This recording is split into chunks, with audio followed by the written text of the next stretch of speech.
রাজ্য সরকারের ঐকান্তিক উদ্যোগে 2018 সালের ডিসেম্বরে প্রথমবারের মতো রাজ্যে সরাসরি কৃষকদের কাছ থেকে সহায়ক মূল্যে ধান ক্রয়ের কর্মসূচি শুরু করা হয়েছিল। চলতি রবি মরশুমেও রাজ্য সরকার কৃষকদের কাছ থেকে সহায়ক মূল্যে ধান ক্রয় করার সিদ্ধান্ত নিয়েছে।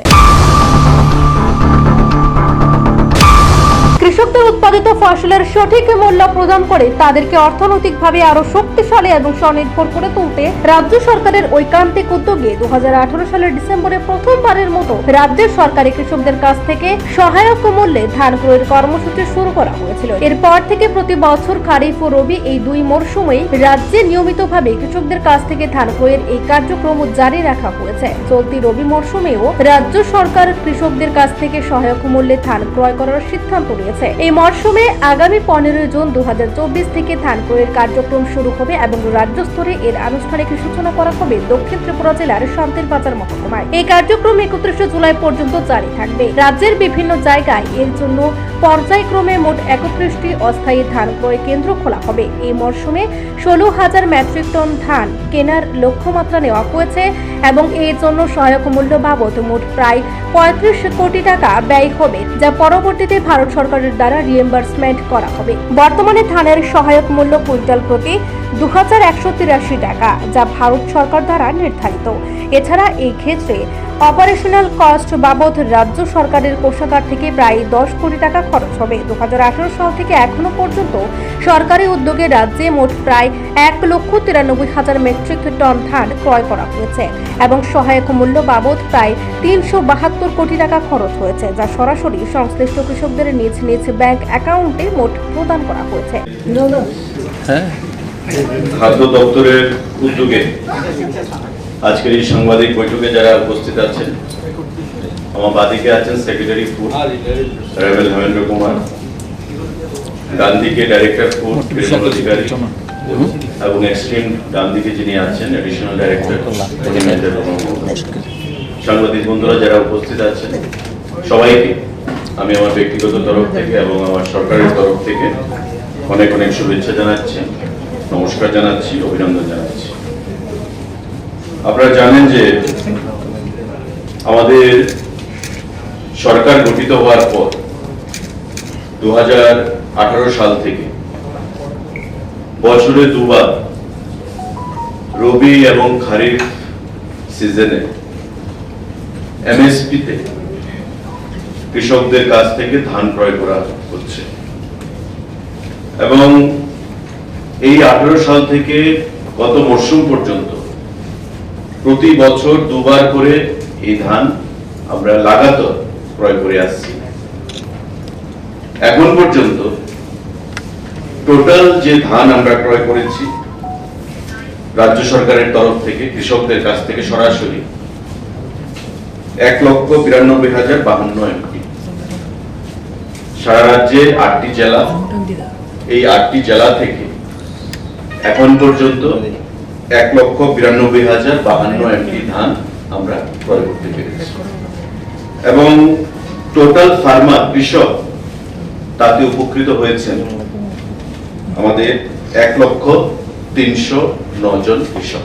সারা রাজ্যে প্রত্যেকটি জেলা থেকে 1,03,009 জন কৃষক এখন পর্যন্ত তাতে উপকৃত হয়েছে। টোটাল যে অ্যামাউন্ট আমরা কৃষকদেরকে প্রদান করেছি, অর্থাৎ যে পরিমাণ ধান আমরা ক্রয় করেছি সেই অ্যামাউন্টই আমরা কৃষকদেরকে প্রদান করেছি, সেটা হচ্ছে এখন পর্যন্ত 372 কোটি টাকা।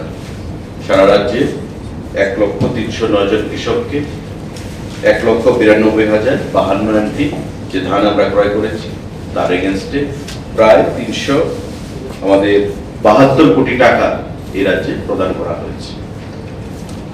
আমরা আনন্দের সঙ্গে আবারও জানাচ্ছি যে এবার আমাদের যে খারিফ সিজন, যেটা আমরা বলেছি যে বছরের দুবার আমরা রবি এবং খারিফ সিজনে ধান ক্রয় করি রাজ্য সরকারের তরফ থেকে কৃষকদের কাছ থেকে,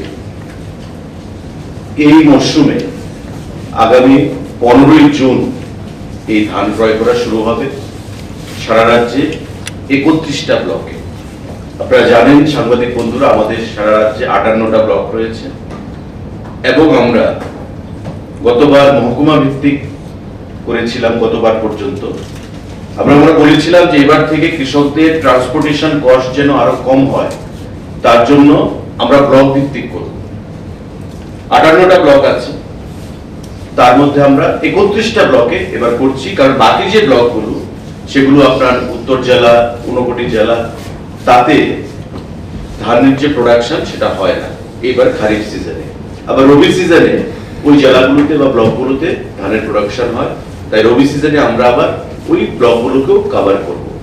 এবার আমরা সারা রাজ্যে 6টি জেলা, পশ্চিম জেলা, খোয়াই জেলা, ধলাই জেলা, সিপাহীজলা জেলা, গোমতী জেলা এবং দক্ষিণ জেলা, এই 6টি জেলায় আমরা প্যাডি প্রকিউরমেন্ট সেন্টার 31টা ব্লকে সেখানে আমরা করার সিদ্ধান্ত নিয়েছি। এবং এই বিষয়ে আজকে আমাদের এগ্রিকালচার দপ্তরকে সঙ্গে নিয়ে সারা রাজ্যের প্রতিটি বিডিও, আমাদের পঞ্চায়েত সমিতির chairman, vice chairman, SDM, agriculture যারা সুপারিনটেন্ডেন্ট আছেন সাব ডিভিশনে, যারা ডিস্ট্রিক্টে ডেপুটি ডিরেক্টররা আছেন এগ্রিকালচারের, তাদের প্রত্যেকের সাথে আমাদের একটা ভিডিও কনফারেন্স ছিল এবং সেখানে আমাদের সেক্রেটারি ফুডও ছিলেন, এগ্রিকালচার সেক্রেটারি ছিলেন, ডাইরেক্টর ফুড ছিলেন, ডাইরেক্টর এগ্রিকালচার সহ আমাদের অন্যান্য আধিকারিকরাও উপস্থিত ছিলেন। আগামী 15 তারিখ থেকে সূচনা হবে আমাদের এই খারিফ মরশুমে যে প্যাডি প্রকিউরমেন্ট, এবং তার যে অনুষ্ঠানটা সেটা হবে জুলাইবাড়ি থেকে আমরা করব, দক্ষিণ জেলার জুলাইবাড়ি থেকে। মাননীয় কৃষিমন্ত্রী উপস্থিত থাকবেন রতনলাল নাথ, খাদ্যমন্ত্রী হিসাবে আমি উপস্থিত থাকব এবং সেখানকার মাননীয় মন্ত্রী জুলাইবাড়ির যিনি বিধায়ক শুক্লাচরণ নোয়াতিয়া সহ অন্যান্য আধিকারিকরা আমাদের খাদ্য দপ্তর এবং কৃষি দপ্তরে সেখানে উপস্থিত থাকবে। এবং এবারকার যে ধানের লক্ষ্যমাত্রা কেনা, এই 31টা পিপিসি যে প্যাডি প্রকিউরমেন্ট সেন্টার আমাদের 31টা ব্লকে যে টার্গেট আমরা রেখেছি, সেই টার্গেটটা হচ্ছে 15,000 এমটি। 15,000 এমটি এটা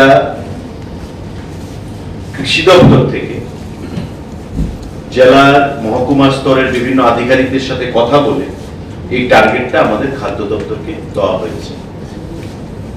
এই 15,000 এমটি ধান এবারকার মরশুমে আমরা ক্রয় করব। 15 তারিখ জুলাইবাড়িতে তার শুভ সূচনা হবে এবং আগামী জুলাই মাসে 15 তারিখের মধ্যে সারা রাজ্যের 6টি জেলাতে, আমাদের যে দুটো জেলা বাদ যাবে ঊনকোটি এবং উত্তর জেলা, 6টি জেলাতে আমাদের 31টা সেন্টারে এই ধানগুলো ক্রয় করা হবে। আমি আপনাদের মাধ্যমে খাদ্য দপ্তরের তরফ থেকে, কৃষি দপ্তরের তরফ থেকে প্রতিটি কৃষক ভাইদের কাছে আহ্বান জানাবো যে আপনাদের অর্থনৈতিক বুনিয়াদকে শক্তিশালী করার লক্ষ্যেই রাজ্য সরকার গঠন হওয়ার পর আমাদের 2018 সাল থেকে এই প্যাডি প্রকিউরমেন্ট যে সিস্টেম সেটা চালু করেছে। নিজস্ব প্রতিনিধির রিপোর্ট, এশিয়ান টাইমস।